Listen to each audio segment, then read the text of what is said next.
Karen thought the guard was just part of a show and crossed the line, but one word from him changed everything.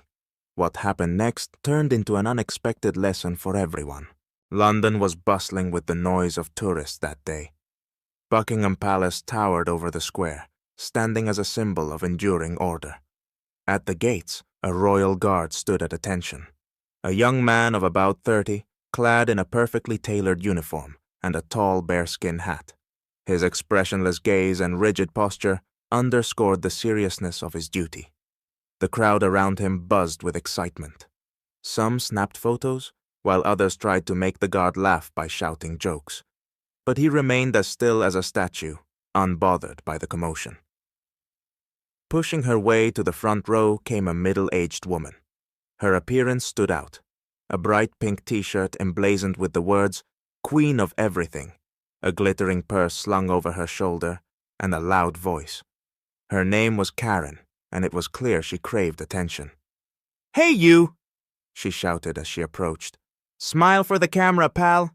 I pay taxes so you can stand here." Karen laughed, glancing back at the crowd.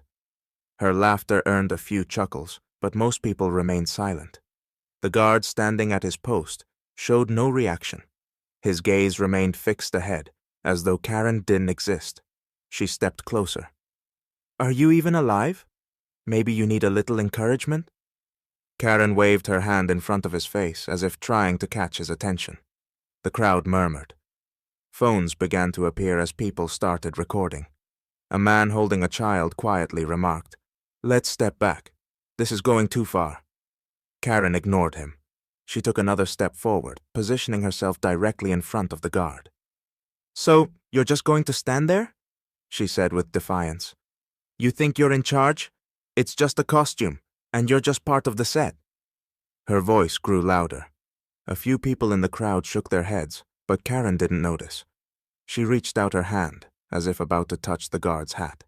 The crowd froze, watching her every move. Pleased with her success, Karen continued her performance. Her loud voice rang out across the square once more. "Come on, let's see that saber. I want to know if it's real or just a toy." The crowd hummed with unease. A few people exchanged disapproving glances, but most stayed quiet, clearly curious to see what would happen next. Cameras were raised again, flashes sparked, and someone started live streaming with rapid-fire comments pouring in. One tourist spoke up quietly. "Ma'am, you really shouldn't. The guards don't take kindly to jokes like that." Karen turned to him with a smug smile. "Oh, come on, he's just a guy in a costume. What's the big deal?" she said dismissively, waving her hand as if brushing off his concern. She stepped even closer to the guard, almost within touching distance. "Well, what do you have to say? Or can't you talk at all?" she taunted, her voice dripping with challenge. The guard remained still. His gaze showed no emotion. He stood as only a royal guard could, with pride and discipline, completely unfazed by Karen's antics. Feeling emboldened as all eyes turned to her, Karen extended her hand. Her fingers nearly touched the guard's saber when he made a barely perceptible step to the side. His movement was so precise and swift that Karen froze in momentary confusion. The crowd fell silent. In the stillness, the guard's clear, firm voice broke through. "Ma'am, you have crossed the boundary." Karen stepped back for a moment, startled, but quickly straightened her shoulders, her face reddening further. "Boundary? What boundary? I'm a tourist, and I have rights. That saber is part of my experience, got it?" With exaggerated defiance, she stepped forward again, deliberately crossing the white line that separated the guard from the crowd. The crowd gasped. All eyes darted between Karen and the guard, waiting for his response. In the back, quiet whispers began to ripple through the group. "This has gone too far. Someone needs to stop her. Her behavior is absolutely unacceptable." But Karen paid no attention to the disapproving glances or murmurs. Raising her voice again, she shouted, "What are you going to do? Just stand there like a statue. This is honestly hilarious." The guard didn't flinch. His cold, unwavering gaze was fixed straight ahead, but there was now a palpable tension in the air. One man in the crowd spoke up louder. "Get her out of here! This is disrespectful!" Hearing this, Karen spun around sharply, her expression growing more aggressive. "Mind your own business! I paid for my trip to London, and I'll see everything I want to see." Her bravado was starting to seem forced. Her face twisted with anger, and her movements became erratic. The crowd, once captivated by her antics, now seemed uncomfortable with her behavior. Karen reached out her hand again, this time with more determination. The crowd collectively held their breath. The crowd grew louder. From the back, shouts began to ring out. "Stop her! This is disgraceful!" "Are you serious? This is a tradition. How can you demean it like this?" Karen whipped around at the shouting, her face a mix of irritation and disdain. "Tradition?" she scoffed, rolling her eyes. "It's just a show for tourists. It's their job to entertain us." Her loud, sharp voice carried over the crowd, eliciting even more indignation from some onlookers. People exchanged glances as the tension in the air thickened. The guard remained as motionless as ever, but something within him shifted. A second passed, then another. Suddenly, he took a single step forward. His movements were so smooth and precise that the crowd collectively held its breath. "Ladies and gentlemen, I apologize for this incident," he began, his hands clasped behind his back as he addressed the crowd. His voice was deep, calm, and dignified. "The Royal Guard is not a show. It is a symbol of heritage that we honor and protect. We stand here not for entertainment, but to serve." Though there was no anger in his tone, every word carried weight, landing with sharp precision. A hush fell over the crowd. Then, a single round of applause broke the silence. Seconds later, the entire crowd joined in, clapping in support. Karen, red as a beet, stood frozen in the middle of the scene, caught completely off guard. She opened her mouth to speak, but found herself unable to form words. A palace security officer approached the guard, his stern gaze fixed on Karen as he spoke. "Ma'am, you will need to leave the premises," he said curtly and firmly. "What? Are you kidding me?" Karen exclaimed, her voice rising as she tried to regain her footing. "I'm a tourist. I have rights." The officer didn't flinch. "You have crossed the boundaries of respect," he said, taking a step toward her. The crowd watched in breathless anticipation. Some people lifted their phones to record what was happening. Karen glanced around, searching for support, but found none.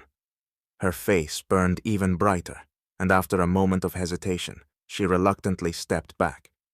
As she began retreating, someone in the crowd muttered sarcastically, "Well, she's definitely making the news now." The guard resumed his position with practiced precision, returning to his perfect stance. His calm, collected demeanor remained unchanged, but his words lingered in the minds of everyone present. The crowd, now buzzing with admiration, began to clap again. People exchanged approving nods, and some even cheered. "Now that's what honor looks like," someone whispered, a sentiment many seemed to share. Karen stormed off the palace grounds, gesturing angrily and muttering complaints. Her steps were quick and full of fury, as if she were trying to convince herself she was still in the right. The crowd sent her off with loud applause. "Finally!" Someone in the front row sighed. "This is the best thing I've seen all vacation," another added, laughing. Karen glanced back for a moment, her face blazing with humiliation. She muttered something under her breath, but her words were lost in the crowd's noise. The security officer followed behind her calmly, gesturing toward the exit. "You'll hear from me," Karen shouted, waving her shiny purse dramatically. But her voice sounded desperate now, and no one paid her any attention. Meanwhile, a few people started uploading videos of the incident to social media. One caption read, "Royal Guard 1, Karen 0. Another joked, "You need to see this, pink purse of the year." The clips began going viral even before Karen left the square. On one phone screen, a paused frame showed the iconic moment, the majestic guard standing tall in his immaculate uniform, while Karen, with her furious expression and outstretched hand, appeared utterly defeated. The caption read, "When you want a show but end up getting a lesson." The guard, meanwhile, silently resumed his post. His movements were deliberate and precise, as if nothing had happened. Adjusting his tall bearskin hat, he returned to his unyielding stance. The crowd, now quieter and filled with respect, watched him in awe. A young boy standing next to his mother whispered, "Mom, he's like a real hero." The woman smiled and placed a hand on her son's shoulder. "Yes, sweetheart, he is a hero." The crowd began to disperse, but the atmosphere had shifted. A sense of respect and admiration lingered in the air. Those who had previously joked or tried to provoke the guard now viewed him in a different light. Online, the videos continued to gain traction, with comments pouring in. "This guard embodies dignity. What a display of honor and strength. Respect to this man. Karen got what she deserved. People like her have gotten away with too much for too long." The pink purse, Karen's furious face, and the guard's stoic professionalism quickly became memes. One particularly popular image showed the guard with the caption, "Calm is stronger than chaos."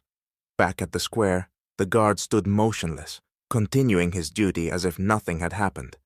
And in that moment, everyone present realized they weren't just seeing a man in uniform. They were witnessing a living symbol of tradition, unshaken by disrespect.